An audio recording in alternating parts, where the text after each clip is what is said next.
Hafeez centre के अंदर ही एक आंटी है हमारे साथ जिनका नाम है ताहिरा और वो यहाँ पे इजी लोड का काम करती हैं। मुझे ये तकरीबन 18 साल हो गए काम करते। मेरे साथ ऐसे हुआ था कि मैंने ना सेंडिंग करनी थी 500 की और मेरे से सेंडिंग हो गई थी 5000 की। तो मेरी बड़ी बेटी ने 5th ईयर के पेपर दिए थे, एमएससी कर रही थी। उसने अभी पेपर दिए और पेपर देने के 3-4 दिन के बाद उसकी ना अचानक डेथ हो गई। उसके जाने के बाद मेरे दिल में ज़िंदगी की ख्वाहिश, क्या दुनिया की हर खुशी, हर ख्वाहिश ख़त्म हो गई है।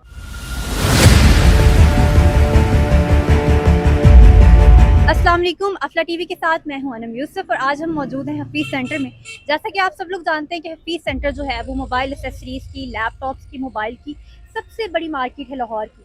यहाँ पे लोग आते हैं ख़रीदारी करने के लिए। नॉर्मली ख़वातीन जो है यहाँ पे थोड़ा कम नज़र आती हैं, लेकिन आपको ये जान के बड़ी ही हैरानी होगी कि हफीज़ सेंटर के अंदर ही एक आंटी है हमारे साथ जिनका नाम है ताहिरा और वो यहाँ पे ईजी लोड का काम करती हैं। आपने औरतों को बहुत कुछ करते हुए देखा होगा, लेकिन आपने किसी भी औरत को कभी ईजी लोड का काम करते हुए नहीं देखा होगा।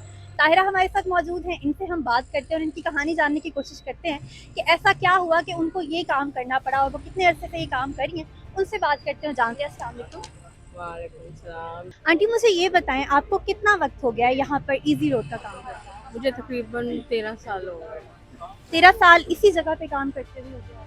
हाँ, पहले वहाँ वो जो खंभा लगा हुआ है ना, वहाँ पे करती थी। वो फिर 2-3 साल पहले वो ना कुछ एलडीए वाले तंग मतलब करते थे।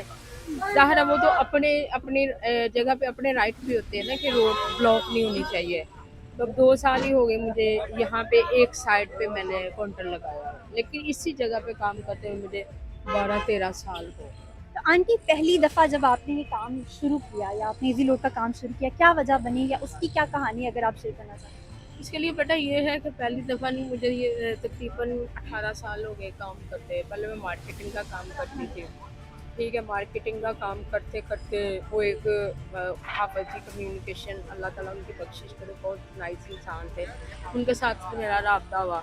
उन्होंने मुझे यहाँ पे चॉइस मतलब मुझे यहाँ पे उन्होंने कहा कि आप सेल करें। तो उन्होंने कहा मैडम आप लेडीज़ हैं, आपके लिए मुश्किल होगा। मैंने कहा वो मुश्किलात को हैंडल करना मेरे हेडेक है। तो आंटी, आप मुझे, जैसे आपने बताया आप मार्केटिंग का भी काम करती हैं, आप मुझे काफ़ी पढ़ी लिखी लग रही हैं। आपकी एजुकेशन क्या है? ग्रेजुएट किया। ग्रेजुएट किया हुआ है आपने और ग्रेजुएशन करने के बाद भी आपने इस काम को चूज़ किया। आपने कोई और प्रोफेशन ट्राई की इससे पहले? मेरा ये कोई मतलब माइंड नहीं था, मेरा माइंड तो यही था लेक्चरर बनने का। लेकिन ये कि अगर मेरे वालिदैन तालीम मुकम्मल करवाते तो मैं उस स्टेज तक पहुँच। एजुकेशन आप क्यों नहीं कंप्लीट कर पाई? बस अभी वो पेपर दिए थे बीए के, तो घर वालों ने शादी कर दी है। ये हम सबका जिसको कहते हैं कौमी मसला है आंटी। हमारे यहाँ ऐसा ही होता है, तालीम कंप्लीट नहीं होती और शादी करती जाती है आंटी। शादी के बाद जो है ज़िंदगी कैसे बदली आपकी? मेरी सोच जो डिफरेंट थी उसकी और डिफरेंट थी। लेकिन ये कि 3-4-5 साल के बाद वो रियलिटी उनके सुनने में तो यही आया कि डेथ हो गई उसकी। कारोबार जो है आंटी, मतलब ये जहाँ पे आप मार्केट में बैठी हैं, यहाँ पे लोग आते हैं जाते हैं, कारोबार किस तरह से चल रहा है? अभी वैसे भी महंगाई भी देखिए बहुत ज़्यादा बढ़ रही है, हालात जो हैं ऊपर नीचे होते ही रहते हैं। तो कारोबारी मामलात आपके कैसे चल रहे हैं, कैसे गुजारा चल रहा है? कारोबार के हवाले से बेटा ये है कि जहाँ पे पहले मतलब अच्छी सेल हो रही थी उसके मुताबिक अब 50% फर्क पड़ गया है। एक तो ये कि मेजोरिटी लोगों ने वो जैज़ कैशी के साथ किया हुआ है। लोड की सेल बहुत कम हो गई है, कंपनी वालों ने हमारी परसेंटेज भी कम कर दी हुई है। तो वो क्या कहते हैं कि इस तरह से। लेकिन ये कि दूसरा ये कि पेस के चल रहे, पहले हफीज सेंटर जल गया तो उससे भी काम मुतासर हुआ। वो सही नहीं हुआ, पेस तो टोटल ही जल गया ना, तो उससे भी काम बहुत इफेक्ट हुआ। पैसों का आंटी आपका तो सारा काम है, पैसों का लेन देन, कभी इधर से उधर, उधर से उधर। अभी एक भाई भी यहाँ पे खड़े थे, इजी पैसा करवा रहे थे और वो कह रहे थे मैं रोज यहाँ से करवाता हूँ। हमने उनसे कहा आपसे बात करेंगे, तो वो वैसे ही चले गए यहाँ से। तो आंटी, कभी ऐसा हुआ है कि कम ज़्यादा पैसे भेज दिए हों किसी कस्टमर को और किसी कस्टमर ने शिकायत की हो, या कभी बहुत ज़्यादा पैसों का हेर फेर आपसे हो गया हो भेजने के दौरान? जहाँ तक लोड की 2 मिनट बाद, जहाँ तक लोड की बात है ना बेटा, उसमें एक बार नहीं कई बार ऐसे हुआ कि मेरे से भी नंबर की मिस्टेक हो गई। मेरे साथ ऐसे हुआ था कि मैंने ना सेंडिंग करनी थी 500 की और मेरे से सेंडिंग हो गई थी 5000 की।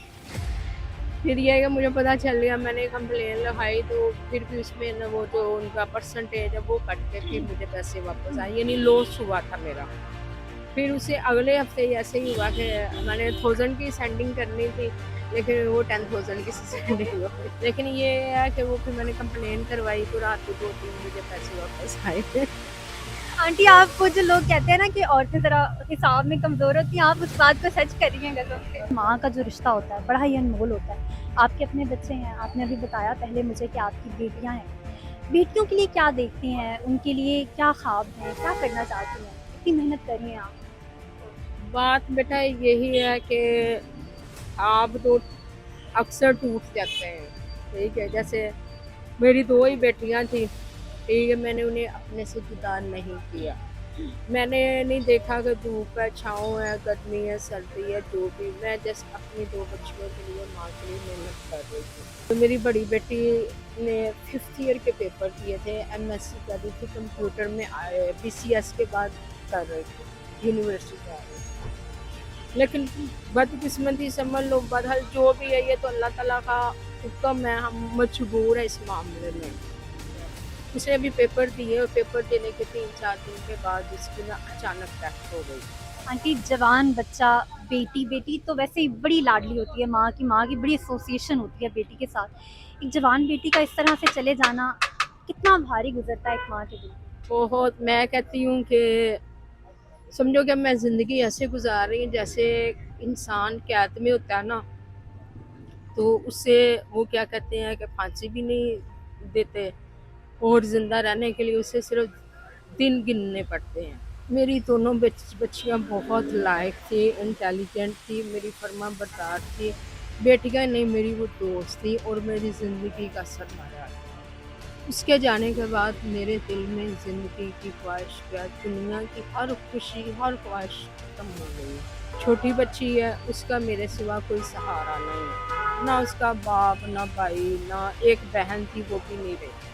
सिर्फ उसी के लिए अपने आप को समझ लो कि खुद ही गिर जाते हैं, खुद ही खड़े हो जाते हैं। बेटी जो आपकी है वो कितना खुश होती होगी आपको देख के कि आप इतनी हिम्मत से इतनी मेहनत से काम कर रही हैं। बात ये है बेटा कि कुछ तो मेरी बेटियां थी बहुत, मतलब मेरे, लेकिन ये है कि अब जो छोटी बच्ची की कंडीशन है वो अपसेट करती है। उसकी ख्वाहिश यही है कि मेरी माँ मेरे पास रहे, लेकिन मेरी मजबूरी है, ज़ाहिर है कि अभी उसकी शादी भी करनी है।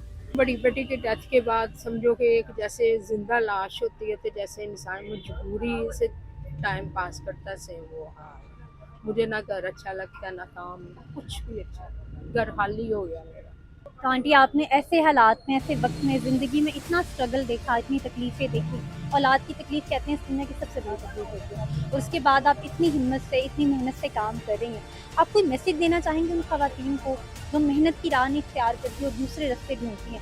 आप उनको कोई मैसेज देना चाहें अपनी तरफ से? देखो अब जो मेरे हालात थे, अगर मैं मेहनत ना करती, घर में काम करती, या तो मांगना शुरू करती, या लोगों के घरों में काम करती, या कोई गलत काम करती, उसमें इज्जत नहीं है, ठीक है?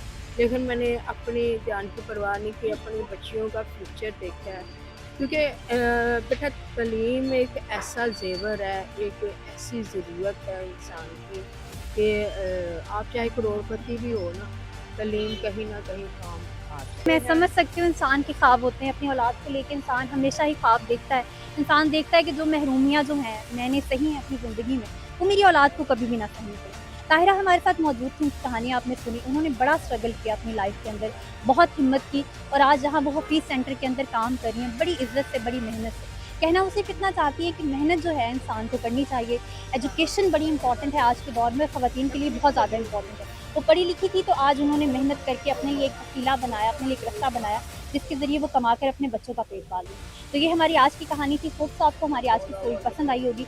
अगर आप ऐसी ही स्टोरीज़ देखना चाहते हैं तो आपने सिर्फ ये करना है, आपने हमारे चैनल को सब्सक्राइब करना है, बेल आइकन को प्रेस करना है ताकि हमारी आने वाली जितनी भी वीडियोज़ हैं उनकी अपडेट्स आपको मिलती रहें।